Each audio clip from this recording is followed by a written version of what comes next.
What's Yo, up? What's yo, up, yo. y'all? What's going on, y'all? How's everybody out there, man? What's good? Welcome to the Deadly Combination Podcast. We're your Episode hosts. 2. We're on three. It's three. This is We're episode moving 3? through. Oh, We're shit. moving through these Episode motherfuckers. 3. 3 of them things. All Yeah, right? man.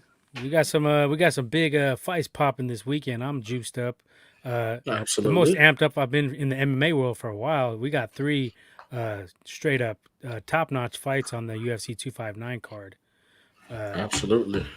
So we're And let's ready. introduce ourselves, man. Before we get too far, I want to thank all the subscribers, everybody tuning in. Make sure you like, share, subscribe, all of that. It's your host. It's Major, Lord Major, and my man. Nip, right here. For sure, for sure, for sure. So, man, like you were saying, man, big fight, man. Stack cards this weekend. What we got going on, man? You know what I mean?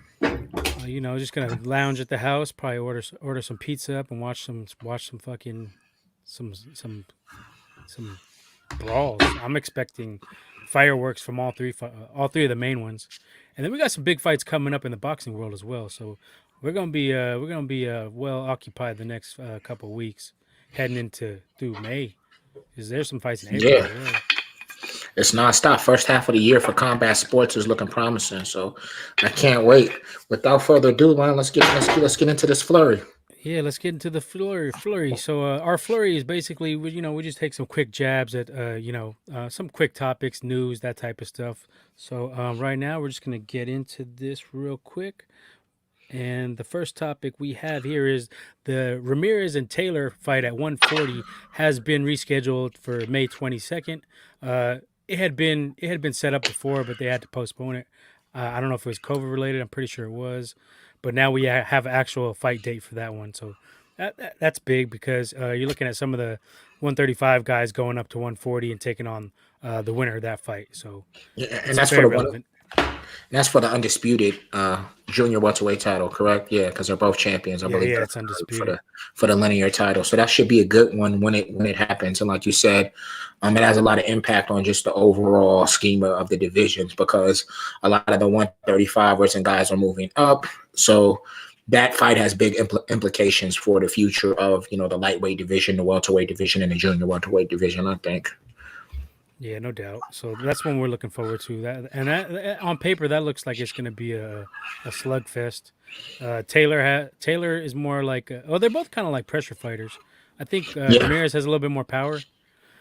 But that one, that's some shit I'm gonna have to see. Definitely. I think it'll be a good fight. I think both of these fighters are under herald and they're not really promoted a lot. So hopefully they put on a good show, on a good platform so that it makes their name more household names and leads to bigger fights for both of them. No doubt. Some other news we had. Possibly rumors are circulating that we're gonna have a Pacquiao versus Mikey Garcia fight. The fight is supposedly almost done. We hear that term a lot in boxing, so I'm not gonna hold my breath. But if the fight does come out to happen, I think that's a pretty good fight for both fighters. Uh, I think for Mikey, it makes sense because he gets him paid. This dude's getting older. He wasted not that he wasted, but he had some of the prime years of his career taken away by his beef with Top Rank and Aram. I think he missed about two Yeah, and he a was half years stagnant off for a of that. minute.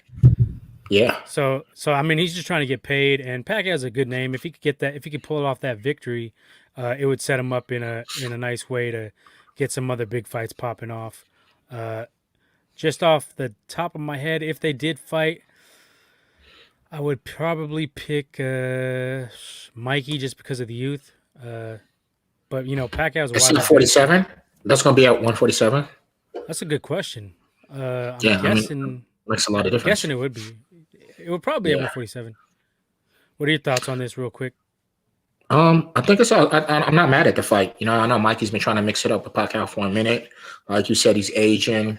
I think I prefer this than him fighting Ryan Garcia for sure, or even him fighting like a Terrence Crawford. I think it's a better fight. I think that it's a landslide fight if he fights Crawford or he fights Spence even. But I think that Mikey Garcia versus Pac, man, I think it makes sense at this time. They both have names.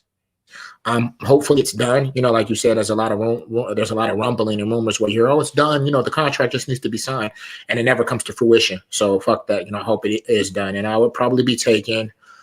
I don't know, man. That's a pick 'em just because Mikey hasn't been very active. It's a good fight. Mikey hasn't been active, and Pacquiao hasn't been the most active. I probably would have to side with, I think, Mikey Garcia. I think I would just pick him, just on youth, just on the youth. And I think his style kind of he's more of a he's a wait and see type of dude. He's not going to take many risks, which normally Pacquiao's opponents are the guys who are going to come in, lunge in, and get caught cold coming in early with a straight right or something like that. I don't think Mikey's the type that's going to do that because he boxes in a similar way to Pacquiao as far as throwing those straight punches. His 1-2 is basically his bread and butter. Pacquiao's more wild. Pacquiao gets more wild. Mikey likes to stay in his stance and wait for a right opportunity. But I mean, I want to see this fight if this shit does happen. I mean, I think with Mikey definitely has to put him on his back foot. I mean, I think we've been said that Pacquiao doesn't like to fight off of his back foot. I know Mikey does kind of like to wait and see, but I think he definitely has to be active. You can't let Pac-Man get in a rhythm and start, even winning rounds with the flurries that he likes to do. So, I mean, I think that's a big thing. If he can use his length and he can use his reach and use his 1-2, and keep Pac-Man moving back, I think that would work. So I mean, either way, I think it's a good fight. I'm not mad at that fight at all. Yeah, just box smart early is the key because if you notice when Pacquiao does get those knockdowns, they're early. Most of them are early. Usually, first 3 rounds, he catches somebody slipping. But I don't think his speed is what it used to be. But I mean, we'll see. We'll see if this shit even happens. Yeah, I mean, it depends on what his nutrition regimen is too. You know what I'm saying? It depends on what the testing is and what the nutrition regimen is. Because his speed, but he didn't look that fast against some people, and he looked like he kind of, against Thurman, he looked like he had a little bit more speed than he was having in his last fight. Back on that shit. Yeah, well, no, you know what I'm saying? Containing supplements or something. You know what I mean? I don't know, man. I'm not one to call it. Yeah. But some other news we had. Devin Haney and Loma had been exchanging little verbal jabs on social media, IG, Twitter, all that stuff. And the good news is it looks like we could possibly get a fight. They're both saying they're open for the fight, but we all know it comes down to promoters. But I feel it makes sense. This fight makes sense for both fighters. For Haney, it would give him a big name on his resume, give him that signature win he's going to be looking for. And for Loma, it gives him that bounce back. If he gets that dub against Haney, it would give him a bounce back, make him, put him right back at the top, get him some big fights to be made. If we're talking about a winner, man, this would be a good fight because the styles would be good. It would be a chess match, boxing match. Personally, I think I would actually go with Haney for a slight upset. I think Loma would be the favorite, even though he's been taking some L's. I think Loma has a lot of fanboys, and I think he would be a slight favorite. But I think Haney would box smart, and I think he has enough defensively to stay away from some of Loma's trickery, and he's pretty solid technically. So I would take Haney in the slight upset, and it's a fight I want to see. I think this fight makes sense for everybody, fans, promoters, and boxers. It's like, this should happen. We should make it happen, and they both get paid. They both get paid pretty decent. Never get a check, yeah.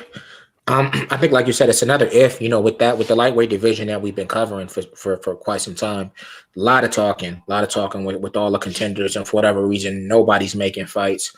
Obviously, this is a fight I would like to see. They both were jabbing. I think Haney said, I'm available to end of April, early May, and Loma was like, yeah, that's perfect. That's and then they were like, well, let's do it. So hopefully, it's just not a Twitter back and forth, and they actually do get it in. Now, in terms of the metrics for the fight, I agree with you. I definitely think that Loma would come in as a betting favorite, probably a heavy favorite. I got Haney winning. Clearly. I just think his length and his jab, I think it would pose a lot of problems for Lomo. I think he's an extremely technically brilliant fighter, and I think that he would be able to, to make adjustments throughout the fight. And he has a lot of good cardio, so I think that he would be a little bit too much for Lomo, and I would expect him to win a clear decision. You know what I mean? And hopefully it goes through because should it seem like everybody in that division is capping, like everybody's saying that they want to do this and want to do that, but nobody's fighting each other. So, shit. Yeah, yeah. So I mean, there's been a lot of these little Twitter wars and everything. Mm-hmm. A lot of talk, but we've been saying we want to see some more action. But hopefully, we get some big fights out of all these events. So another call out we had to talk about was Benavidez calling out Charlo, and I Mm-hmm. think that's another good fight. These are fights that I want to see. Uh, Benavidez, I believe he lost his title on the scale, and Charlo's looking for he's looking for a Canelo fight, but I don't think he's going to get one until he beats one of these uh, B and C level fighters. So this fight would make sense for both guys. Uh, the winner of this fight probably would have the inside track at a Canelo fight after Saunders and before Plant probably. So yeah, let's see this one. It's a good matchup. I kind of think Charlo would probably get him because he has a little bit more power, but it would definitely be a slugfest. Yeah, I mean, I was looking in the news and I was seeing that, Charlo's basically, Benavidez says Charlo's ducking him. Charlo says he'll fight him, but he wants him to take the COVID vaccine before he fights him, et cetera, et cetera. I definitely think it's a good fight, for the middleweight division. I think that's a division that definitely needs, Charlo's pretty much the only star. After you get up over 147 over welterweight, there's a lack of stars aside from Canelo. So I think that they definitely need the fights. These younger fighters, these younger champions need to go at each other. I would edge Charlo in that fight. I just think that stylistically, I think he's a little bit more complete of a fighter. And he doesn't miss weight either. So I mean, I think that's a big thing because people missing weight, that's never good. That means you're struggling with your weight cut, and that could, mean that your conditioning isn't top notch. So I mean, hopefully they work out the little details and they can get it shaken in the ring. And that's what I would think. You know what I mean? I think Charlo would be the betting favorite going into the fight, slight favorite. And this would be the best litmus test we would have seen for Charlo if he could get that win. Absolutely. I think this would be definitely the best opponent. I haven't seen him fight any top level guys. I would Yeah. say Benavidez is probably like a B level fighter. Uh, Yeah. B so I plus, think B level. a win against Benavidez, I think that's going to propel you up Yeah, I mean, into Canelo territory. I think that division, like I was saying, is kind of void of. I don't want to say void of talent, but void of superstars. Charlo's he's ate his food. You know what I'm saying? He's ate his food in terms of he's taking care of everybody that they put in front of him. But it's just a matter of a lot of those people aren't considered, A-level fighters. So I definitely think this would be his most prime opposition that he's faced thus far. And like you said, I think it can lead to bigger things. And the promotion just needs to be right. I think we really need to promote these fighters. The Charlos, I think both of them are stars. And they're not super promoted. They're not household names outside of boxing. And I think that also affects the draw because I truly believe if Charlo had a bigger name, he would have been got the Canelo fight. Well, I think Just too based he off needs to of that. go at him and Andrade need to go at it because if those whoever get that's another one like you get that win, the fans are going to be clamoring for a Canelo fight, and both Yeah, them dudes are young, talented, up and coming. Uh, ceiling is very high. So whoever win that fight would again have the inside track at a Canelo fight. I feel. absolutely. No, definitely looking forward to it. Hopefully like I said, hopefully they can work it out. Whatever the case is, whatever the stipulations, and get it shaken, man. I'm all for that, man. Fuck the talk. Get the contracts right, and let's see these fights. No doubt. So another little news topic we had here is it's a rumor. Tank going up to 140 to fight Mario Barrios, undefeated fighter. I think it's a mistake. I don't think I don't see any benefit of going up to 140. I think if you really want to make some shit happen, you're going to stay at 135 with all the dogs there. I think Mhm. it's kind of a duck move, honestly, because nobody's clamoring for a fucking Mario Barrios fight. I mean, who the fuck Yeah, even knows him? Casual fans don't know him. So, I yeah. mean, I think Tank would go up there and probably beat him, but I just don't really see what it does for him. And I don't see what Mayweather is thinking making that fight. I mean, I guess you just had to claim, oh, I went up 2 divisions. I went up there and I beat this guy. He's undefeated. One But I mean, division. come on. There's enough guys at 135. You could take on Comey, and that would probably be a better look in the public's eyes if he could get a KO of Comey, or even I don't see why him and Ryan Garcia can't make this fight happen. Yeah. But Um, I don't I'm know. in agreement with you. You know what I mean? I don't know. I don't know what the fuck Tank's doing with that. I heard first there was a rumor that he was going to go down and possibly fight Valdez, which I even think is a better fight than him going up and fighting Barrios, fighting Valdez at 130. Um, I think it's just one of those things where it's just a title because he's fighting for like they be fighting for like a vacant title, or yeah, Barrios is the regular WBC champion, some kind of bullshit. So I think the strategy behind it is to go up, get another belt, and try to market that like, oh, I want X amount of belts and X amount of divisions. But I think I don't think it's a good move, man. I think it's horrible considering all of the competition you got at 35. You know what I mean? All of the competition you got at 35. Haney's down there. Garcia, I thought you and Garcia was going to get it shaken. Then there was a rumor that Garcia was going to fight Pac-Man, so that went to wayside. And then I heard that they actually did have the Garcia fight done, and it was Tank's team that decided no, they want to kind of go the route with Barrios. Yeah, I think it's a bunk move. You know what I mean? I'll watch it. I think Tank would win, but I think it's a meaningless fight, especially when you have competition. You haven't ate your food down there. You know what I'm saying? You haven't cleaned up down there. Anything. You haven't fought nobody down there. You know what I Has mean? he So has he has he had a fight at 135? Because his yeah, fight if with he fought what's dude's name? Didn't he was it fight last Gamboa at 35? He was that fought at Gamboa at 35? It might have been 35. at 35. And But his and last fight the was at last fight, 130, right? but it was for 35. It was for the 30 and the 35 title. So it's technically a lightweight fight. You know what I mean? Technically, it was for both. And I think he fought, but I think he fought Gamboa too. So I mean, he got work to do in the lightweight division. Going up to fight Barrios, I can't respect that move. You know what I mean? I can understand even going up to fight the winner of Ramirez versus Taylor, going up to 140 to fight Mikey Garcia. You know what I mean? Going up and taking somebody, going up and taking some dude just so you can say, "Well, I won at 140." That don't really resonate with greatness to me. Resonate greatness to me. You know what I mean? I think you need to stay down there and fight Ryan Garcia.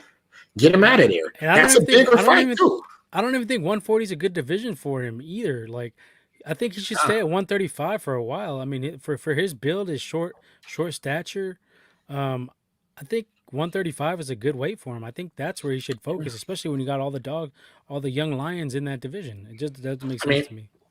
and also you got to think about carrying that power with you. And he's very powerful at 130. 35. He's powerful, but 140, as you start to go up and you fight bigger opponents, some people are able to, but some people don't carry that power with them. You know what I mean? So I don't like that move at all, man. I think that they need to reroute that and actually get him a real fight, man. And no disrespect to Barrios, but get him a real fucking fight, dude. Like throw him in there with somebody. Throw him in there with the dog at the very least, like you said, Kami. Throw him in there with somebody. Don't let these people keep dancing around. You know what I'm saying? They're dancing around each other, man. So that's a little bit irritating. You know what I mean? Quit capping, Javante, man. You need to man make a big fight happen, man. You want all the podcasts. King Kong lightweight. And I'm a fan of Tank, Me but too. I'm a fan man, of Tank you as got well. we need to see it, man. You know what I mean? It's too. I can understand if these divisions were depleted, it's too many good fights. It's too many better opponents to make. And Barrios isn't even a headlining fight. There's a million other people that you could fight that will draw way more attention. Will be bigger fights and Yeah, probably get you a bigger payday as well. from You know what I 130 to mean? 140 in that It's, level. it's, it's stacked, bro. Like a Ryan Garcia fight is a mega fight right now. That's a mega fight. A fight with Teofimo, even though Teofimo's going through what he's going through, that's a mega fight. A fight with Devin Haney, another mega fight. Lomo, mega fight. Even Valdez, that fight would do way more numbers if he went down and fought Valdez than fighting Mario Barrios. No doubt. So. So you mentioned Tiafimo. That was our next Uh huh. next on the flurry was Tiafimo, possibly having a divorce from Top Rank, taking off. Him and Aram. Aram's been in the news for arguing with multiple fighters the last year, 2 years. He's His been whole career, the yeah. last decade or two, that's his thing. You know what I mean? But so I guess this Triller purse bid kind of started it. I'm guessing. Uh, but I don't understand what Aram's gripe is like you don't want to promote these dudes. You want to promote them, but you don't want to actually promote them and put any work in. And then you complain about, oh, I'm taking losses with Terrence Crawford. Like, get the fuck out of here. We all know this shit isn't true.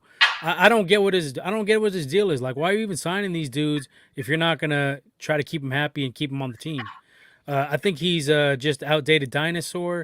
He's thinking his old practices will work, and people ain't going for that shit nowadays. You got multiple assets, multiple ways you can market yourself. You have YouTube. You got all these outlets where you don't need the old promoter as much as you did. Like Ryan Garcia has a huge YouTube following. He's big on social media, Twitter, Instagram. So I don't know. I guess this dude just thinks he can fucking do whatever the fuck he wants. I think he's in for some disappointment because these new fighters ain't really gonna go for that shit. So I hope he Um, does leave. I hope Terrence Crawford leaves as well because this dude needs to like learn. I think he came in. They came in third, right? Top rank. So Top Rank was bidding for. They came in third in the purse bidding. They came under Matchroom and Triller won, right? And then Yeah, Matchroom was Triller. second. So yeah, I mean, I hope he leaves. I mean, what Teofimo was saying in the interview is like he wants to do this last fight, and then he's really saying that it's going to be his promotional company next. That's what he wants to do. He wants to just promote his own thing. We'll see though. I mean, he basically said by them not winning the purse bid and some other stipulation, it basically allows him to get out of that contract with Aram. But Aram's a slippery dude, man. A lot of people have tried to get out of contracts, and that route it's hard. You know what I mean? A lot of times he'll fight you, and he'll put your career on hold. He'll stagnate your career. And you'll just be on the sidelines fighting him. That's why it's a miracle that De La Hoya got out of his contract. I don't know if he completed his contract or if he just got out of his contract, and then he let Mayweather buy himself out of his contract for $750,000. It took Mikey Mayweather like was, 2.5 years. He didn't even fight for 2.5 yeah. years to get out of his shit. So, but I hope he gets out of his fight. I mean, and once again with Aaron, it's crazy because Aaron was talking shit about Crawford, and talking about he doesn't promote himself like Teofimo does, and blah blah blah blah blah. A month or two later, then he doesn't even go after the Teofimo fight like he should, in order to secure the rights to that fight. He's wilding, man, and Bad for I the think you're sport. right. He's bad for the sport. He's horrible for the sport, but He's a cancer for the fucking sport. people are still signing him though, because I mean the unfortunate thing is that he does have money, and a lot of these fighters, especially coming up in the ranks, they don't got bread. You know what I mean? So some dude offers you whatever, you know what I'm saying, 50,000, 60,000, whatever, a big check up front. You're struggling, you got a family to feed. A lot of times you might sign your life away. You know what I'm saying? Like, and I think that's what a lot of promoters do is they're predators when it comes to fighters in need. And when you're young, you're up and coming, somebody flashes a big check in front of you, it's like, I give you this now. A lot of times you're just you just want to sign a contract and get paid. So I don't think that he'll ever go out until he dies, because the sucker's born every day. And I think that as long as these young gullible fighters are around, he's always going to be able to eat and con somebody. You know what I mean? But hopefully his reign of having marquee fighters, hopefully that shit comes to an end soon, because he just stagnates the sport. Not only does he hurt their career, but he hurts just us seeing fights. You know what I mean? He doesn't even have an end game. Like, dude, like if you would just promote these dudes, let them fight, get some big fights out there, you're all making money. Like, he's just greedy and stubborn as fuck. I don't get it. Yeah, and it's just hurting the sport. But he's a bitter dude. He's one of those people that, he would rather, he would cut off his nose to spite his face. He would rather make less money just so somebody else ain't making money with him. You know what I mean? Like that's the type of wave, the type of energy he puts out. So, fuck that guy. We'll see what happens with that shit. But let's hope Teofimo gets the fuck out of there, because we got big matches to be made, and we don't want this dude holding this shit up, holding up the whole. Teofimo, get you a good lawyer, man. I hope you got a vicious legal team, man. Get out that contract though. It's gonna be the best thing for you. One more little quick topic we had here, and it's a big fight coming up, March 13th. Juan Francisco Estrada taking on Roman Chocolatito Gonzalez, and this is a big fight. This is an action packed fight. It's coming up next week. I just didn't know if we were gonna have time to get to it if we were gonna have a show next week. So I want to just mention it real quick. I'm putting a bottle on it with Big Leo. because I'm Yeah, I rocking got with to holler at Estrada. Big Leo. Big Leo did me dirty Super Bowl bet. You know, what I mean, we ain't gonna talk about it, but he did me dirty the Super Bowl bet. You know what I'm saying? But I tried to put the bet out there. He waited a long time while the game was going on, and then you know He got me too. the Buccaneers score, and then he's like, "Hey, let's bet it. Let's bet it." It's like, man, we still bet it, but I think it was dirty pool. Leo, that was dirty pool, man. I'm gonna let you know, Big Leo. He was playing dirty pool with that bet, man. But it's all good. I'm gonna hit him now. I'm going with Estrada. You know what I mean? Off the rip, I think Chocolato's overhype. He's And that's old. the size of it. He's been through a lot of wars. Estrada's good. Mhm. Estrada can box. He's the more dynamic fighter. He can choose whether he wants to slug it out or just Mhm. box it out. I think he's going to be smart, box, and just Chocolatito. I think is done. I mean, it would be a big upset if he got this win. The betting odds are, I think, Estrada's minus 170, so he's not a huge favorite, but that's a pretty sizable 170 is not nothing. It's a big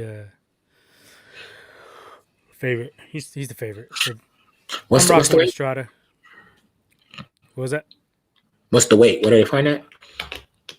I believe it's 126. Might 26 be or so. I thought. Yeah. might be even lower. I don't know. I got to check on that. But I just that want you. division, Inoue dominates that division. So the winner of that fight is pretty much looking for secondary, maybe get a shot at Inoue. I think for Estrada would be. I think they fought already, but that's a good fight. We're gonna be tuned in for that one as well. Hmm. So we got more on the flurry. Let's get to the MMA aspects of it. So we did have a fight night go down the other day. The main event was Curtis Blades versus Derek Lewis. Derek Lewis ended up knocking out Curtis Blades, knocking him out cold. Like separating him from consciousness. Blades was doing well. That fight. I thought like he was striking. He was landing kicks and combinations, but Lewis is a dangerous dude, bro. I guess me and Nip was discussing, man. He's dangerous the whole fight, and he can pretty much beat anybody because he just has that fight altering power. He's knocked people out in the last round. He's one of those dudes that you can't get complacent. I felt like Blades. I think Lewis is a little bit underrated. You know what I mean? And I think that Blades was number two. He was the number two heavyweight.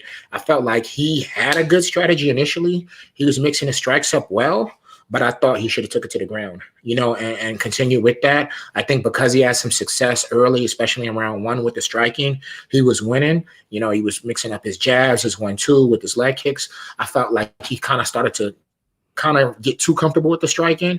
I mean, that's all Derek Lewis just needs. That's his game. His game is to wait, and he's going to throw bombs the whole fight. He's not trying to grapple with you. He's not going to wrestle with you. He wants to stay on his feet and he wants to throw bombs. And the longer you stand up with him, usually the better chance he has of ending the fight. What was your thoughts?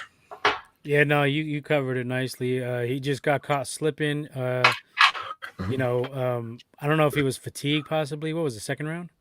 Second round. Yeah, it was the second round. Yeah, he looked like he was getting kind of tired, but I think he just got like he got too complacent, and Mhm. this dude got power from anywhere. So this was just a case of Derek Lewis doing what he's best at, knocking people out. I think He got that victory against that what was it, like a Swedish cat, I think, a while, or is it Russian cat? Same thing, Russian like towards the yeah. end. That was towards the end of the fight. He caught dude out of nowhere. He was down on the cards. He's just deadly, man. This dude can knock anybody out anytime. He's one of those Seriously. dudes you don't want to fight because he could beat anybody. He could lose to people, but he could beat anybody on any given night. So He's that was one exciting, man. dimensional. Yeah, he's one dimensional, but he's a strong one dimension. You know what I mean? Like his dimension. I mean, and he's not one of them. Even when he's fatigued, he still has that fight ending power. So, and it shakes up the heavyweight division, which doesn't really have a lot of contenders. But it definitely shakes it up for the simple fact that dude was number two. So Blades would have won that. He would have probably ended up propelling himself to a championship fighter in that mix. Now he goes down. Lewis is kind of a perpetual contender. He's always kind of in the mix. Gatekeeper contender, and so it kind of shakes up the heavyweight division a bit. And speaking of the heavyweight division, John Jones is moving up to heavyweight. As we discussed. And there's a lot of talk about it. I'm actually extremely excited to see John Jones move up to heavyweight.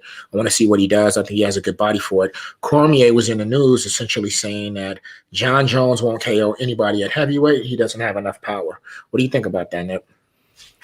I think Cormier just trying to throw some shade. They definitely don't like each other. I don't Mm-hmm. really get what he's saying by this because you don't have to knock anybody out to win heavyweight fights. So Yeah. I mean, I think he's just throwing shade because Jones hasn't had a knockout, I think, since September 2013, if I'm not No, it mistaken. wasn't 2013. No, he fought. No, it wasn't that. I think it was 2018, bro. Like I just looked the 2018. shit up. Yeah, so he went, and I was gonna get into it. Um, so essentially, the last two people he stopped, one was fucking Cormier, and the other was Gustafsson. Those were the last two people he Oh stopped. yeah, And let that me was see what. 2018. That was recent. Yeah. So here's what I think, and here's what I think about John Jones. John Jones' last 3 or 4 fights, I think that he just wasn't motivated, and I said that before. You know what I mean? Like he fought Thiago Silva. I don't think he was motivated. It didn't do anything for him. He fought Dominic Reyes. Dominic Reyes is a nice guy. It didn't really do anything for him, and he fought Anthony Smith. Those were his last 3 fights, and those were all decisions. I don't think they really motivated him. I think he was just kind of going through the motions. You know what I mean? In all of those fights. But he did knock out Cormier, and that was in 2017 in July, even though that was ruled a no contest due to substance violations. And then he knocked out Gustafsson in December 29th of 2018. And that was, and I think one thing to focus on is those were both rematches. You know what I mean? He went to a decision with Cormier before, and Gustafsson. And especially the Gustafsson fight, a lot of people thought that was a debatable fight. And he came out and he beat the shit out of Gustafsson and Cormier. So I think he steps up when he needs to. You know what I mean? I think he has I think when he has a point to prove, he steps up. And I think that you don't necessarily have to have a ton of power to stop somebody. I think he can very well take down some of those heavyweights and get a technical knockout, take them down and stop them that way, and definitely take them down and submit them. I mean, it's more than one way to skin a cat. You know what I mean? And speaking of which, I think Cormier made the mistake at heavyweight of trying to be a damn knockout artist. He knocked out Steve Miocic, and then he just completely abandoned his wrestling. And that's why he lost his last 2 fights. You know what I mean? Like he wanted to stand up there and just bang with the dude that's damn near 7 feet. So I mean, I think Cormier's salty. I definitely think he's salty, and I think that he doesn't want Jones to have a good run at heavyweight because it's kind of taken away even more from him. He couldn't beat Jones. Jones is his boogeyman, and then if Jones does better at heavyweight than he does and goes up and gets the belt and defends it or whatever the case may be, then I think it just going to leave a bad taste in Cormier's mouth. And that's my Yeah, take. I think Jones may not have the one punch power Mm-hmm. at heavyweight, but he could still throw a nasty ass elbow and put somebody out, or a Mm-hmm. knee, or multiple Ground strikes. and So I pound. mean, yeah, I think he definitely is a threat even at heavyweight, and I'm Mm-hmm. anxious to see him perform at heavyweight. I think Cormier is just salty. We mentioned multiple Yeah, times. That's pretty much what comes I down to. definitely hate. And so there's a spotlight on the lightweight division. Who's a contender? Is Khabib coming back? This and the third. There's Gaethje up at the top. Michael Chandler is a new prospect. Dustin Poirier. Obviously, McGregor's always mentioned. But Khabib was basically saying that the future of the division is Islam Makhachev. Yeah, they're in the He's same one camp, off. right? They're in the same camp. He's from Dagestani, Sambo guy. He's actually fighting on the card this weekend. I believe he's won 7 in a row recently. So I mean, he's definitely somebody to keep your eye on as a potential contender moving up. You know what I mean? And seeing how he does. He's fighting Drew Dober. Yeah, he's on the And he's prelims. He's on the prelims on Saturday. yeah, he might be on the main card. It looks like he's on the Is he main on the card. main They moved card? Okay, the that's card, what's yeah. up. And he's fighting Drew Dober. So it's just somebody to keep your eye on. You know what I mean? Absolutely, Yeah, I've definitely been somebody hearing to that too. I've been hearing some crazy stuff about him. I mean, those people from that camp, they're all fucking tough, and they're all really good grapplers and really good wrestlers. I mean, Khabib is obviously, he's a different breed, different animal. But all of those Dagestani dudes from that camp, extremely good grapplers, good with submissions. You know what I mean? So it'll be interesting to see, and extremely disciplined fighters. So it'll be really interesting to see his progress. I still think that as far as the lightweight division is concerned, we got to see some of those other fights. Chandler, Poirier, Gaethje. I mean, those are kind of the top dudes up there right now. And it's interesting to see when the belt is gonna, when the next actual title fight is gonna be, or if Khabib's even gonna come back, which it doesn't look like it right now. But one week he says one thing, and the other week he says something else. So, you know, we will see, man. We will see. But keep an eye on Islam, man. We got Big Keep Leo an eye jumping on in here. Yo, what's up? Leo, what's up, man? What up? True. Modelo's. Modelo night. Modelo night. We Modelo have night. Get right. one more Flurry. One more. So the UFC recently made some cuts. They cut Junior Dos Santos and Alistair Overeem. They let go of those guys. I can't knock the move. Both of those dudes are actually former UFC champions, both knockout artists. I think that Overeem should have been fucking retired. Not Overeem, excuse me, Dos Santos. Yeah, I Dos thought Santos that took some beatings. he been taking some, you know what I mean, and he was one of those dudes. You know what I mean. At one point in time, he beat Cain Velasquez. I mean, he was knocking out people left and right. But I think that, you know, as his career progressed, he just kind of became, you know, a punching bag, so to speak. And, you know, at some point, you have to take care of your health. And I think that in terms of for the UFC, they just didn't feel like he was marketable. Overeem, same thing. Overeem have been taking some beatings too. Overeem is OG too. Overeem been fighting since, I don't know how many fights does he have, like 70, 60? And he does kickboxing. He's been around the block. Been around the block a few times. He's seasoned. But wasn't he champion too? Was he UFC champion at one point? Yeah, he beat Brock, didn't he? He beat Brock, yeah. I'm pretty sure he was champion. But I think him too, like he had been taking some beatings as well. I mean, he been getting put out like highlight wheel knockouts. You know what I mean? Yeah. So I think it was time for him to hang it up. One interesting caveat is they both have been approached by bare knuckle boxing for contract. That would be dope. I'm down to see that. I don't want to fight either of them in bare knuckle boxing. You know, Overeem is a good striker. Overeem is a kickboxing champion, right? Kickboxing champion, yeah. K1. Yeah, he's legit. He's legit, and so is I think a couple weeks ago with the bare knuckle boxing. What happened? I said they just had an event, bare knuckle boxing, a couple of weeks ago. Yeah, I'm not sure. A lot of MMA guys. A lot of the MMA guys. Sant, I think she lost a close decision. She was on there. Did she? Okay. Yeah. Seen the TikTok video? Yeah, it's righteousness. Yeah, righteousness, right? All right. What do you think about it, though? What do you think about the retirements, Nick? Yeah, they were big names, but they're definitely past their prime. Much respect to both of them. They're both warriors, and you know, they'll give as much. You know, they'll give to take, and they're willing to go out on their shield. And you know, I was a fan of both fighters. They were both explosive. Overeem was dominant, but I think he was on. Wasn't he juiced out for a while? I think he got caught juicing, didn't he? Shit, probably. Yeah. He was a savage though. Overeem, he didn't fear nobody. Nah. He was. So it's sad to see that it's time for them to probably time for him to hang it up. But as far as like UFC, it was a smart move for the UFC because these dudes, you know, you don't want to see them take so much abuse and start getting to the head trauma. You know, later down the road, start slurring and shit like that. You never want to see your champions go to that level. I like to see, man. I like to see. And one thing I will commend, like Khabib and even like a Saint Pierre, man. I like people that retire before the game retires them. You know what I mean? I think it's sad to see people just get, you know what I'm saying, at the end of their career and just get dog walked. And too often it happens, be it financial reasons or just be it that they just love the fight and they love the game. But I like seeing people go out on top. You know what I'm saying? They're going out, you know, winning, not just going out or you're just getting dragged and they're just like, no, we can't let you fight anymore. You know what I mean? Like, we can't let you fight it. Coming that way, that's just sad to see. And that's definitely the rarity, you know. Boxing, you know, guys usually don't walk away. They wait, you know, 1 or 2 fights too many, or 3 or 4 too many. Yeah. And you know, you have the slurred speech, and you know, down the road you see the effects of the head trauma.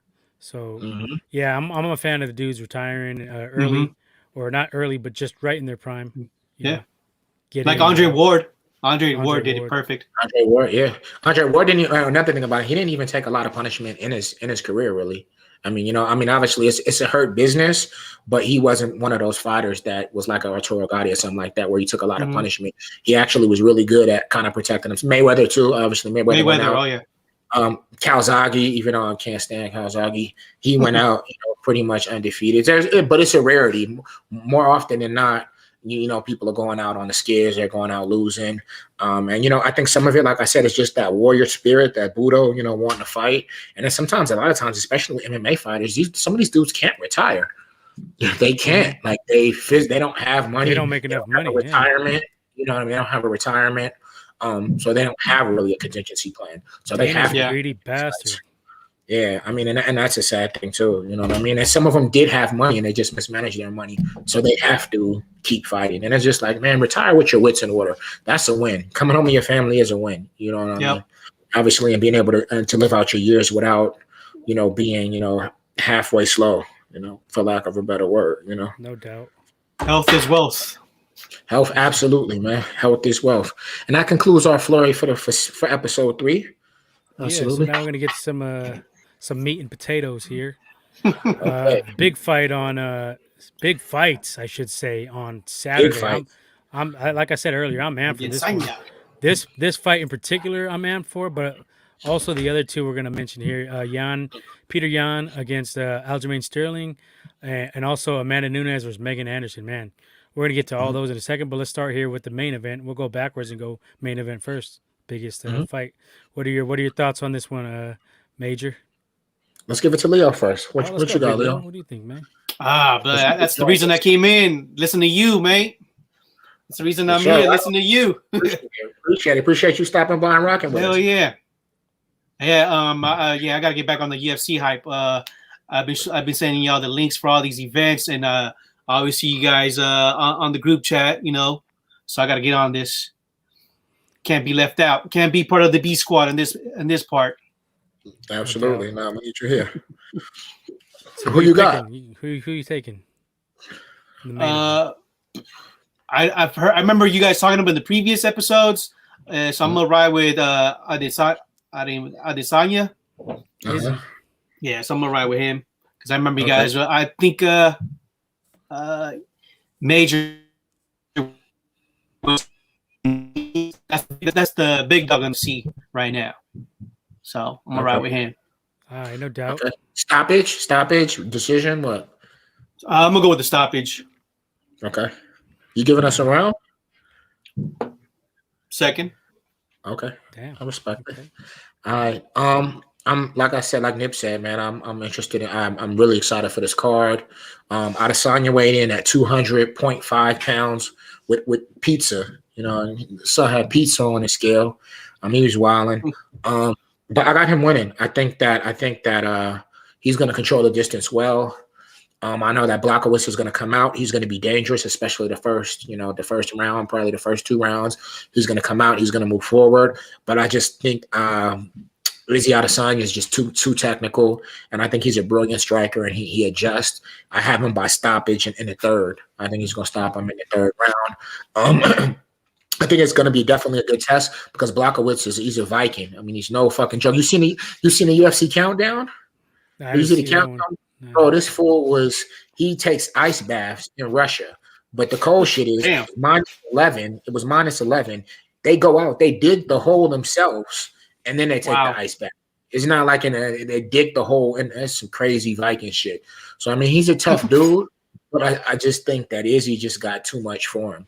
I think he's just too skilled, and I think that's going to come down to it. You know what I mean? Izzy's chasing legacy. And shout out to him, man, because he doesn't have to take this fight.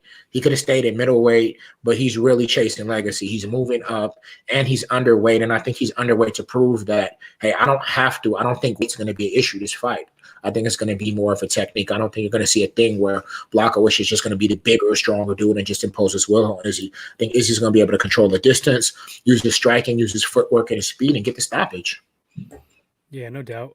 I got the same result, but I would not be surprised if Blachowicz somehow came away with the upset. This dude got power, kicks, punches. I seen him choke some dudes out. But I think Izzy, he kind of already had that opponent in Paulo Costa, and so he knows what to do. He's a patient dude. He's gonna adjust.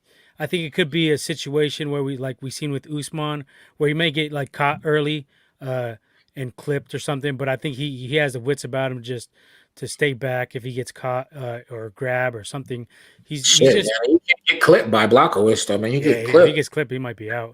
But I think I think he'll stay on the outside, do some lateral movement and circle, and I think he'll try to take those legs away, with those vicious leg kicks. Just pop the jab.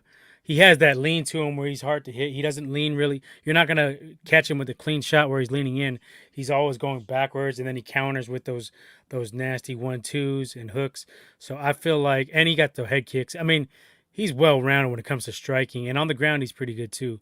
I think I'm gonna take him to get that win. I think he's still hungry. I think he still wants to get that fight with John Jones. He was just talking about that this week, how he wants to aim for a 2021 December showdown with John Jones.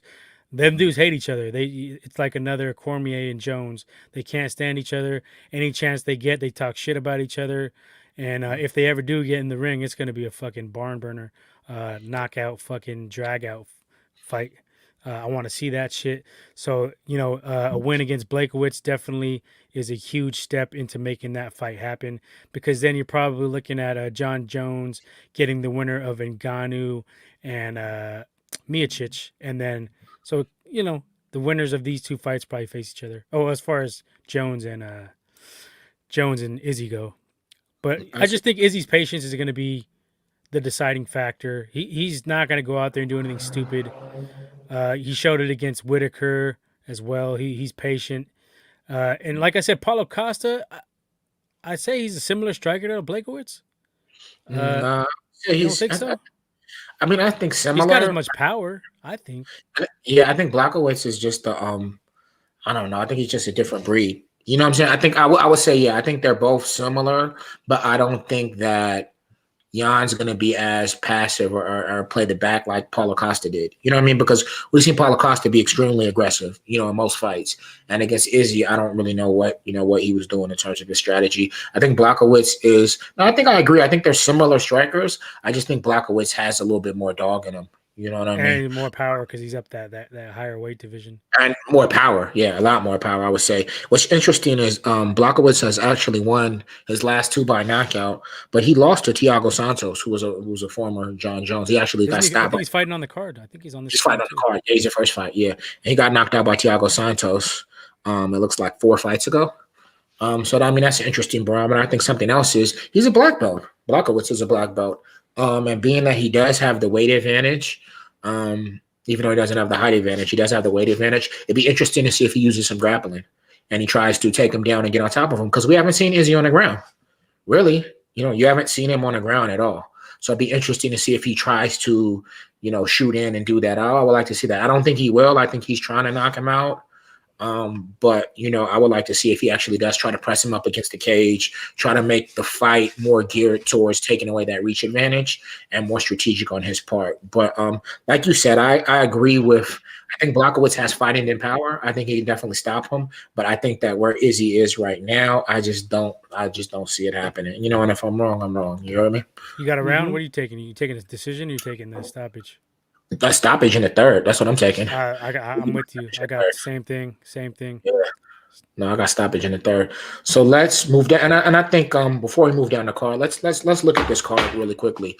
You got 3 championship fights on this card. You have 5 title belts combined. You have Nunes with 2, Izzy has 1, Blachowicz has 1, and then the Russian Jan. Jan versus Sterling. Jan Sterling, not Jan Blachowicz, but Peter Yan. So you have the bantamweight champion. So you have 5 combined. UFC really put together a really, really solid card. For real, yeah. I remember in a while. From top to bottom.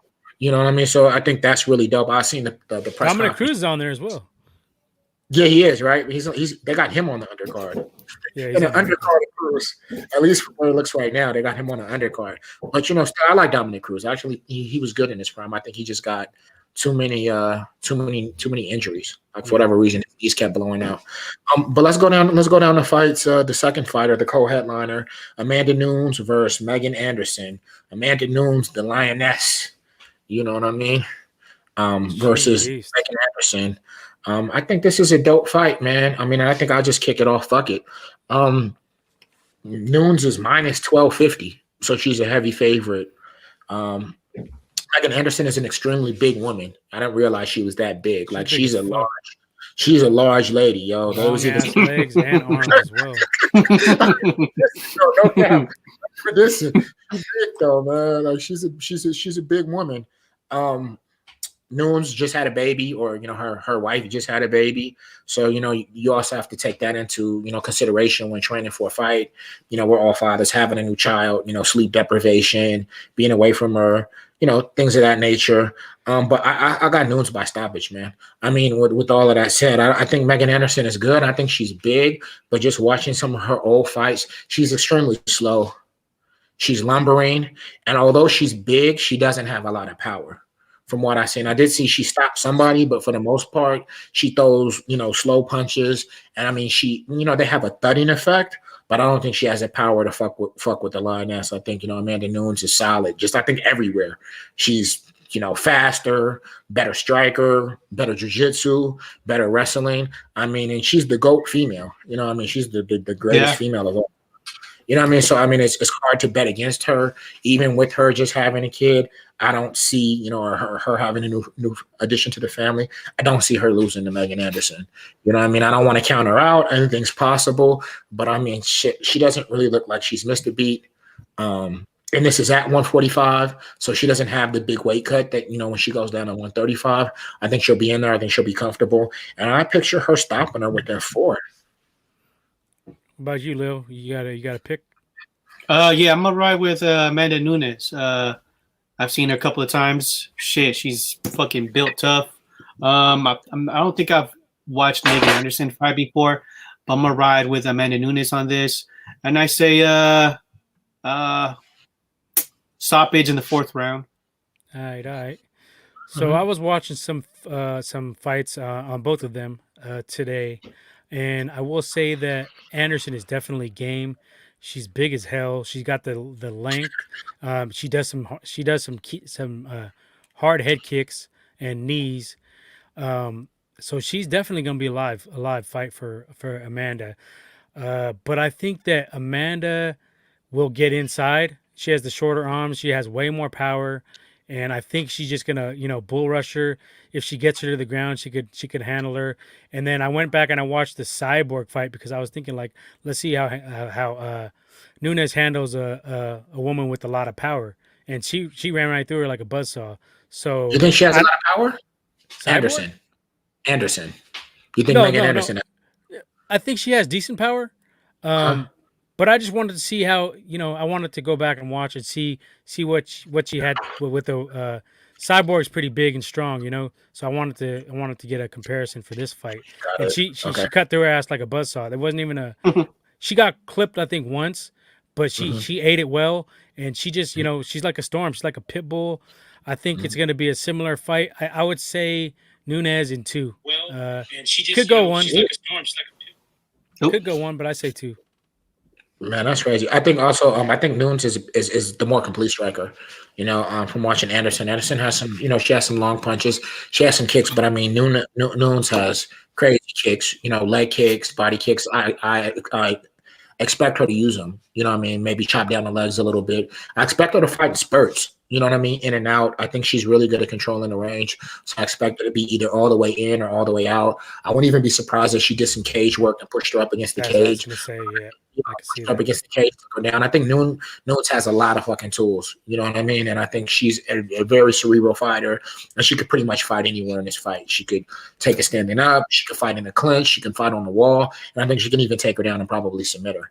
I would say with those long limbs that Megan Anderson has, if Nunes does take her down, she definitely wants to be cautious and not staying in her guard, potentially getting triangled. That's Megan Anderson had a good finish with the triangle choke. Anytime you're fighting a tall opponent, you definitely have to be wary of the submissions off her back. But I mean, Nunes is a black belt as well, so I mean, I think that she pretty much has the advantage everywhere. I think the only advantage Megan Anderson has is that everybody's counting her out. You know what I mean? I think that's huge. I mean, that's underdog. A lot of motivation at that. Yeah, nobody expects her to win, except her camp. And she's big. I mean, let's not say that. She's big. We haven't seen Nunes have to fight somebody this big before. You know what I mean? We haven't seen that. So it'll be interesting to see. I think another notice, Anderson lost to Holmes. I mean, they had a good fight, but Anderson lost to Holmes, and you see what happened when Nunes fought Holmes. So I mean, I think it's a good fight, though. I think that at this point they're just running out of challenges for Nunes. I mean, I think she probably needs to fucking hang it up soon. Unless somebody really. Nunes' only loss is against Kat Zingano, if I'm not mistaken, right? I think in the UFC, I think she has a few more prior to that, though. Yeah, in the UFC, though, I think she only lost to Kat Zingano. Nunes is a throwback. She's been at it for a minute. You know what I mean? Yeah, she has 4 losses total, but I think in the UFC, she only lost to Kat Zingano. She's been at it for a minute, and she's one of those people that just peaked late or peaked later. You know what I mean? Because, with women MMA, people like Gina Carano, Ronda Rousey, people like that, they were getting the limelight. And she, isn't the most marketable, isn't the most friendly to the eye, so to speak, from a spectator standpoint, so she kind of got passed over a lot. You know what I mean? Yeah, she lost to Zingano back in 2014. Yeah, that was a while ago. That was her last loss, and then she actually beat a teammate of mine. She beat Raquel. That's one of my old teammates. Shout out to Raquel Canuto. That's my people. That's dope. She had beat her, but she has 4 losses, but she hasn't lost in a while. And I don't see anybody touching her. Although I would like to see her and Cyborg rematch. To be real, I mean, I would like to see it because I thought that the first one ended fast. I think that Cyborg came out just 2 on 10. I don't think that Cyborg would beat her, but I think I wanted to see a few rounds of that. I wanted to see a couple rounds of that, and I think that has a making to be special. So, but sticking to my pick though, Nunes. Yeah, Nunes 4 and under, stoppage or submission. I just think she's too much. You know what I mean? Yeah, and Anderson is not as good of a striker as Holmes. Or Cyborg, I don't feel so. I'm with you on this one. Nunes in the under. Yeah, absolutely. Now, the third title fight of the night is Petr Yan and Aljamain Sterling, Funk Master for the bantamweight title. This is a goodie, man. This is one of them things. I mean, everybody's talking about Izzy and Blachowicz, and all of these fights is dope. But I like this fight a lot, man. I like this fight a lot. You know what I'm saying? Kick it off, man. What are you thinking there? Just kick it right off. Man, this is like you said, this is gonna be a fucking ill fight. I went back and I watched the Yan versus Aldo this morning. I had watched it originally, but I wanted to get refresh it. So that was a good fight. You did see some chinks in Yan's armor. I feel like Aljamain may be able to take advantage of some of that. So I'm gonna take Aljamain in the upset. He's a solid jiu-jitsu guy under Matt Serra. I like Matt Serra as a trainer. You guys are usually pretty smart, durable. And Sterling has had some good victories. He beat Corey Sandhagen, choked his ass out. I think that was his last win, right? I that one too. Yeah. He's well rounded. He can wrestle. He can do the jiu-jitsu, and he's a pretty decent striker. I think he's a smart fighter. Yan is damn explosive as hell. He throws that spinning elbow. That shit is nasty. He throws everything, knees, kicks. He has some pretty decent wrestling, it looks like. But I just feel like it's Aljamain's time to shine, and I think he'll fight a smart fight. Maybe try to get Yan tired. Maybe try to do some leg kicks, and if he can get him to the ground, he could probably tap him out. Because I don't think Yan is. I haven't seen Yan do much on the ground as far as jiu-jitsu or anything like that. So I'll take the slight upset. I think it's pretty close on the betting odds. It's even. It's even. It's picking. They're both negative 110. Yeah, they're both negative 110. Yeah. But Aljamain's been looking for this fight for a while because I seen him on Rogan and he was saying like, I'm not scared of Petr Yan. He wanted this fight, so I'm gonna ride with the Funk Master on this one. I like the dude. I think he's a well-rounded fighter, and I think he can pull off the slight upset, or if you want to call it upset or not. What? Any input, Leo? Big Leo. I have not watched none of these fighters, but out of the 3 title bouts that UFC 259. This one seems like it's going to have the most action, the one that's going to have the most explosiveness. So pretty much sounds like this might be, a lot of people are saying this might be the 3 main events. This might be the biggest one. So fight of the night. Yeah. And I definitely think, well, definitely pay attention. Definitely look at this one. And if you can catch this one, definitely catch it. It's going to be a goodie. I like both. 4 links. I got 4 links. 4 links. 4 of them things for sure. I like in this fight, I like Sterling. I mean, I think he's a more complete fighter. I think that he's a better grappler. I think that he's the better grappler. I think striking wise, he has a 4-inch reach advantage. And I think he's a very cerebral fighter. Jan is extremely explosive, extremely fast. I don't know how great his grappling is. I did see some footage of him grappling on most of his fights he's striking. A lot of times he seems like he is tough to hold down because he's so explosive. But I just think that Funk Master is going to come up with an extremely good game plan. He has a really good camp too, like you said. At Sarah, subs. He been doing some cold subs. Roy Longo, he has, and he's an extremely good wrestler. You know what I mean? So I think it's one of those things where he just has more tools to win. I know Jan's going to come straight forward, and he's going to apply the pressure. He's going to go straight forward. He's definitely going to want to make it a kickboxing match and just try to strike with them. I think that Sterling, Funk Master's going to be a little bit more measured, try to use his length, and he's explosive as well. He's extremely explosive. Use his length, use his kicks, and then time to take down, get him to the ground, and then put him out. I think by watching the countdown, Jan was saying he wants to take him into deep water. He wants to, out cardio him and push his cardio. So, I mean, I think it's going to be definitely an explosive fight. But I got Funk Master by submission. Yeah, I think he uses his grappling. I think one thing that's underrated about him is he mixes his striking with his grappling well. Even though he doesn't have a lot of knockouts, he's definitely nothing to take light on the feet. So, I think it's one of those things where he definitely should be able to pull out the win. I got him by submission. I don't want to call around, but I think it's going to be an excellent fight. Mm-hmm. I'll say late. I'll say fourth. Okay. I think he'll wear him down a little bit and catch Jan slipping. Definitely. And real quick there, and then the other two fights on the card is Islam Makhachev versus Drew Dober. That's on the main card. And then also Thiago Santos, the number 2 ranked light heavyweight. He's fighting some guy. I don't know his name. I lost it, but he's fighting on the main card as well. So we'll check those. But you never know with the UFC. Sometimes they reshuffle the order of fighters on the main card that they have, and they might promote crews to the main card, and then might drop down. But it should be. I'm excited for this card. I think it's one of those cards that I don't think. Well, with Izzy on there, it's a mega card, but I think that a lot of people are lightweight sleeping on the card. But this is a crazy card, man. You know what I mean? One of the cards I've seen in a while. In a long time, man. It's back to back. You know what I mean? So and this is at Fight Island. Is that what? I think so is it on Fight Island? At Fight Island? No, it's in Vegas. Oh, this is in Vegas. All right. Okay. Are there going to be fans? Yes. I don't think so. Just, no. Okay. There might be a couple fans, but I think it's just I think it's just maybe press, media, shit like that. Okay. Camps and stuff like that. Well, I'm tuning in. We're all gonna be watching this shit. What time does it start? Do we got a start time for this? I know the prelims are gonna be on ESPN Plus, and then I'm trying to look for a time, but probably 7, right? That's like standard when it's a Vegas fight.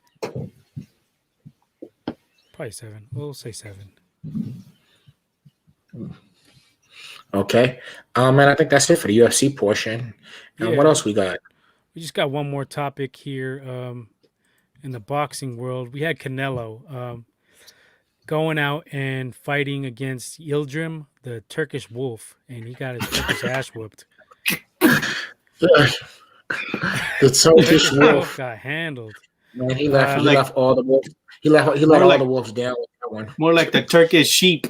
Yeah, I mean, none of us, nobody thought anything was gonna. Nobody thought this dude was a threat coming into the fight, but I thought he would be a little bit more. It was mandatory though. He'd been off for 2 years too. Yeah, I thought he would throw a punch, dude. I thought he didn't do throw shit. a punch, man. I mean, he just went in there and was like a heavy bag, bro. Got a payday. Exactly. Yeah. So I mean, a lot of people were criticizing Canelo before the fight for taking this fight. Timothy Bradley had some strong words. He was complaining, saying that if Canelo couldn't get Yildirim out of there, that he'd lose his pound for pound rankings. But I don't think. I mean, I knew that wasn't going to happen anyway. But I think Bradley was just lightweight hating. Yeah. I think Canelo deserves to have at least one fight off where he just takes a bum. I mean, he's been fighting the killers for the last 10 fights. So I don't know. That's his last fight though. The tall fucking Aussie dude or whatever. He was in a world.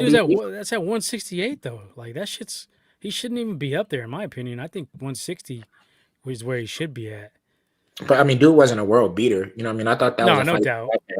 I think here's my thing, and I get it. He's active and he wants to fight, bro. But I think like these fights are really meaningless. You know what I mean? Like, I mean, you're collecting belts, except that this next one he has coming up for possible unification. But I mean, like, stop fighting these cats, dude. Like, who gives a shit? I mean, I want to see him for Saunders. But And you know, Plant you though, but that's what I'm these saying. guys, That's his end game is academic. his end game is Saunders and Plant. So I mean, you can't really knock him. Yeah, I no, can. I don't think you can.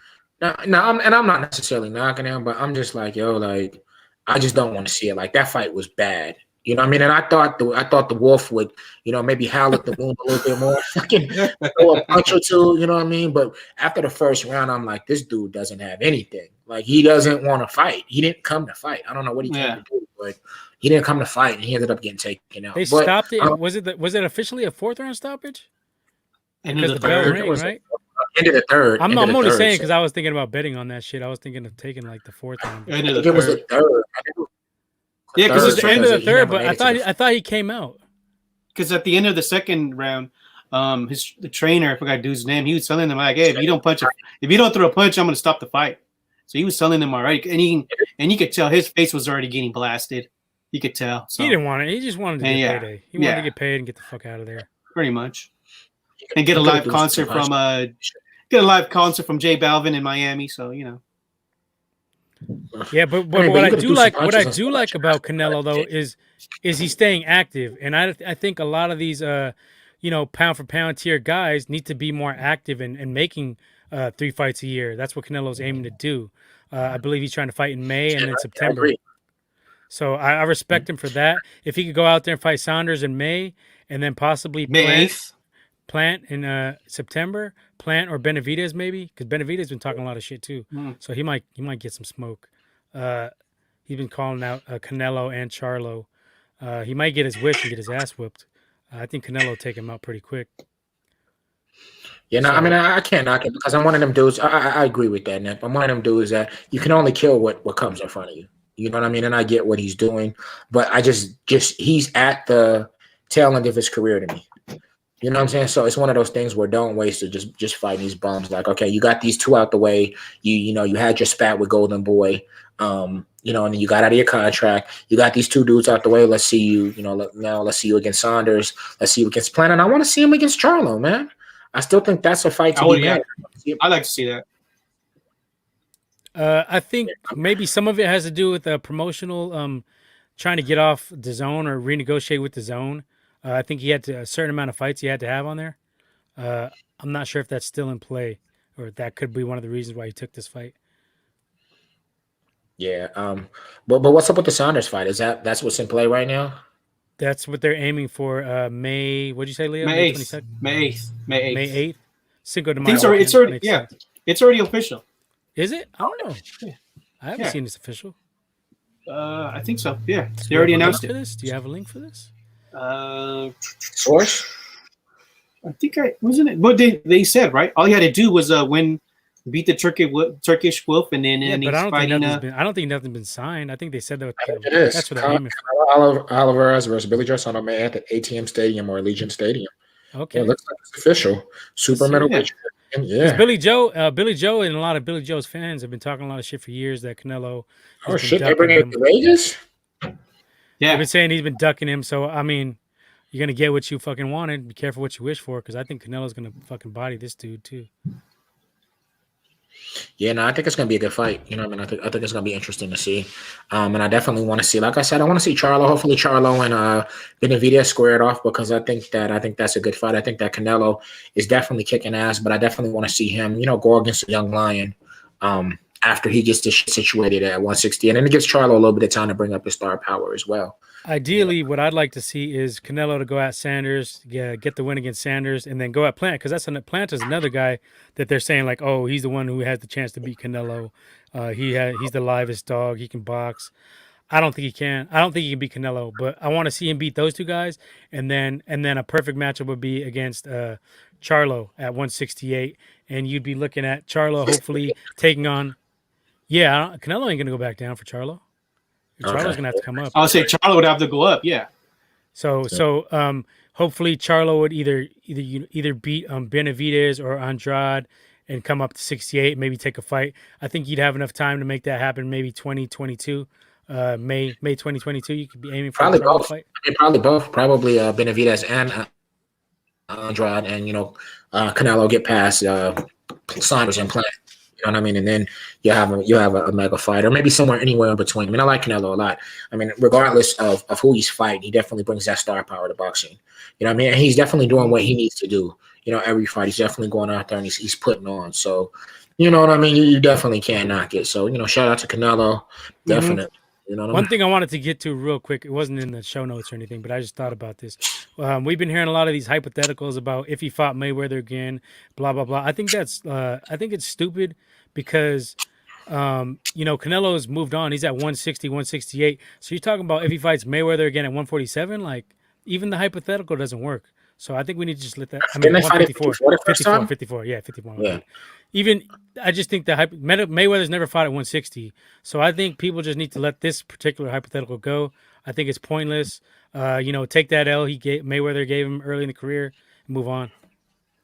Yeah, I mean, I think same thing. I mean, I think you need to let it go. I don't think even if he rematched him later in his career, I don't think he beats Mayweather. I think Mayweather is extremely just like he's a brilliant fighter and he's just really good in making adjustments in the fight. And I think that the first time he threw Canelo off, and I definitely think the second time the same thing. I think Mayweather's one of those dudes that he gets smarter. So he's already been in the ring with you. So he doesn't have to go through 3 rounds of figuring out what you do. I think that the only way Canelo would have a chance is if he fought him at like 160. Yeah, or exactly. Or something like that. You know what I mean? Like, but I think it's one of those things. It's super hypothetical. It just doesn't make it super hypothetical. I mean, you just need to kill. I mean, and Canelo's a different fighter. You know what I mean? Like he's a different fighter now. He took the reins and he went up there and he really etched his name, I think, at 160. 160 at that middleweight division. Not so much at 54, even though he was a champion at 54, he was a champion at 47. I think he really, really started to etch his name at middleweight, super middleweight. Those are his weights. So I think that going back down and doing a hypothetical, I think a better hypothetical would be like him versus Calzaghe, him versus Ward. Shit, he was supposed to, right? There was a lot of talk of him fighting Ward at one point. I think Ward's too big for him, though. I don't think that fight would ever happen either. I'd have been a sick-ass battle. That'd have been good. I think Ward would beat him too. Or even a hypothetical. B-Hop in his prime. I mean, if we want to talk hypotheticals, because those are middleweights. You know what I mean? B-Hop in his prime versus a prime Canelo, something like that. I think all of those could be discussed, but I just think fight right there. Yeah, I think that would be dope, right? I think, but the Mayweather fight itself, the shit passed, man. I mean, and I think it's something to say. Like the only dude to beat him was Mayweather. That's the only thing we got. Have you got a chance to see Plant fight? I haven't seen him fight up close. No, I don't. Okay. I mean, he definitely got some boxing skills. I just don't think he has enough power to keep Canelo at bay. I think Canelo would probably get inside and try to work that body, counter. I think he would take out Plant personally. But a lot of people are on the Plant train. Canelo's adding new wrinkles. His head movement's a lot better than it was. I mean, I've noticed that. That's something too. Yeah, I mean, and he's been throwing wicked body shots the last few, fights. He's unforgiving. I think he's definitely one of those people that grew into his body. So I think it's dope. I think Caleb Plant, just looking at the tail of the tape, he's a longer fighter. You know what I mean? Obviously, Canelo's the probably the stalkier and more powerful fighter, I would assume. But he is a taller fighter. Length can cause damage if you know how to use the length. The British dude, whoever Canelo fought, he didn't have the right length. You know what I mean? He didn't really know how to use his length. If you can use your length and keep Canelo at bay, you have a shot. But I think it's I think we just have to see. I mean, May 8th, Saunders. That's the next joint. So May 8th, Saunders, definitely a good fight, and then we'll see where it rock from there. You know what I mean? No doubt. Yeah. Absolutely. Anything in closing? So just real quick, Leo, did you have anybody you think that could actually beat Canelo, other than Charlo, or is Charlo the only one out there? Really, I don't know. I mean, we saw. I really don't know because when Canelo fought Mayweather, Canelo was only 22 years old. He was really young. Mayweather picked him at the right age. He knew that he was coming up. I think Canelo already had around 40 wins, around somewhere 30 knockouts. So he got him right at the right time. But He was Mayweather young. was up there in age too. People don't Yeah, mention that. yeah, but Mayweather the wasn't in his experience. career at that point either. He wasn't in the prime of his career at that point. Yeah, but he that's what Mayweather does though. He knows how to pick his opponents at the right time. And Canelo was young, so I'll give him that. And also, don't forget, I think one judge had a draw on that on the scorecard. So it's I think the other two were two judges scored it 117, 111, 116, 112, or something like that. So it wasn't like Mayweather fight. Yeah. A draw. Shit, man. I had it closer than the judge had it, but one judge Mayweather had it clearly draw. won. Mayweather Yeah, we all know. the dub. But it wasn't like he whooped his ass. So I'm just saying though. But who could beat Canelo? I don't know. I don't think nobody's at that that level. Maybe nobody. If he goes down, yeah. If he goes down and takes Charlo, yeah. If you were to go down and face Charlo at 160, I'll give Charlo a good shot. Just because once you put on weight and to go back down, this late in the career is kind of dangerous. Seen it with Roy Jones going up to heavyweight, coming back down, and then losing to Tarver. But it's just 8 pounds. But at 68, I don't think. At 68, I don't think nobody's fucking with Canelo right now. Yeah. And right now, Canelo's on his prime. Yeah, it'll be interesting to see how it shapes out too, because I mean, like ring mileage has a lot to do with it too. So I mean, obviously he's went through his last 2 fights unscathed. But the Saunders fight, if he has a tough fight against Saunders, and then he fights Caleb Plant and he has a tough fight, then those ring miles start to wear on you. So I think it really depends as to what time. I don't know that Charlo would beat him. I would bet on Charlo just because I'm a fan of Charlo. But I think he poses the greatest risk right now to Canelo's, throne. And I just want to see how this thing plays out, you know what I mean, in terms of Benavidez and Charlo, if they even get in the ring. And I definitely want to look forward to seeing Saunders and Canelo rock out on the 8th and see how that rocks. I think Canelo doesn't, honestly, I think he's the best pound for pound, but I think he does not get enough respect. A lot of the GGG fans are bitter and sour from that fight, those 2 fights. I think Canelo deserves props. I think he's clear cut. He does. Best pound for pound. With Crawford looking back at Crawford in the rearview mirror, he's on pace to do it, but there's obstacles that may not be overcame with the Spence fight. But yeah, Canelo is no doubt top pound for pound. And as I mentioned on the Gold Dirty Bastards podcast, I hated on Canelo initially because I kind of thought he got some spoon fed. Cherry picking kind of victories early on, and he was a little bit overhyped. But his resume currently speaks for itself. He's beaten pretty much everybody. Cotto, GGG twice. These guys at 168. So I mean, I give Canelo his props now at this point in his career, and I just want to see him go up against the best. I hope he goes that route, goes up against Plant, maybe, and then makes that Charlo fight, maybe to end his career and go out either on top or on his shield. I thought Trout beat Canelo. Was that the fight? I think Trout was that Trout. I thought Trout beat. That was a close fight. Yeah, I thought he was winning. You know what I mean? I'm not gonna watch that again. Canelo dropped him though, right? I think he dropped him at the end of the fight. Yeah, I think that was that, or was that GGG? I think he did drop him. He dropped Trout too, but I thought that I had Trout up by a lot. That was a close fight. Had him up by a lot, and I think that towards the end, Canelo started to come on. But shout out to Canelo, man.